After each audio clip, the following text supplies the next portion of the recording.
திடீரென வெடித்த மர்ம பொருள். பக்கத்துல கம்பெனியை கட்டி எனக்கு உயிருக்கு கேரண்டி கிடையாது சார். கோலமெல்லாம் நாள மாறி போகுமையா.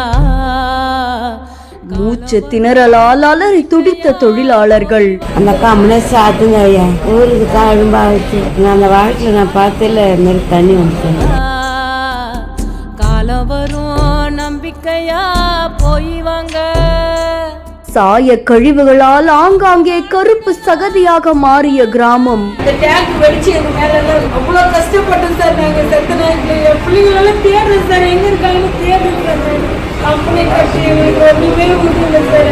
பாய்லர் வெடித்து சிதறியதால் ஏற்பட்ட பரபரப்பு சம்பவம். கடலூர் சிப்காட்ல தனியார் தொழிற்சாலை ஒண்ணு செயல்பட்டு வருது. இந்த தொழிற்சாலையில அதிக அளவிலான சூடு காரணமா 6 லட்சம் லிட்டர் சாய கழிவு கொள்ளளவு கொண்ட பாய்லர் வெடித்து சிதறி இருக்காமா. இந்த விபத்தால பக்கத்துல இருக்கக்கூடிய கிராமத்துல அந்த சாய கழிவு 6 பெருக்கெடுத்து ஓடி இருக்கு. இதனால அந்த பகுதியில வசிக்கக்கூடிய பொதுமக்களுக்கு மூச்சு திணறலும் கண் எரிச்சலும் கால் எரிச்சலும் ஏற்பட்டிருக்காமா. இதை தொடர்ந்து பாதிக்கப்பட்ட சுமார் 20க்கும் மேற்பட்டோர கடலூர் அரசு மருத்துவமனையில சிகிச்சைக்காக அனுமதிச்சிருக்காங்க. தகவல் அறிஞ்சு வந்த தீயணைப்பு துறையினர் மற்றும் காவல்துறையினர் அந்த பகுதியில வசிச்ச மக்களை உடனடியா வெளியேற்றிருக்காங்க. ஏற்கனவே அந்த பகுதியில சாய பற்றறைகள் மூலமா பொதுமக்கள் பல்வேறு பாதிப்புகளை சந்திச்சுட்டு வராங்க அப்படின்ற மாதிரி சொல்லப்படுது. இதை தொடர்ந்து இப்போ இந்த டேங்கர் வெடிச்சு சிதறினது பலரையுமே அதிர்ச்சிக்குள்ளாக்கி இருக்கு.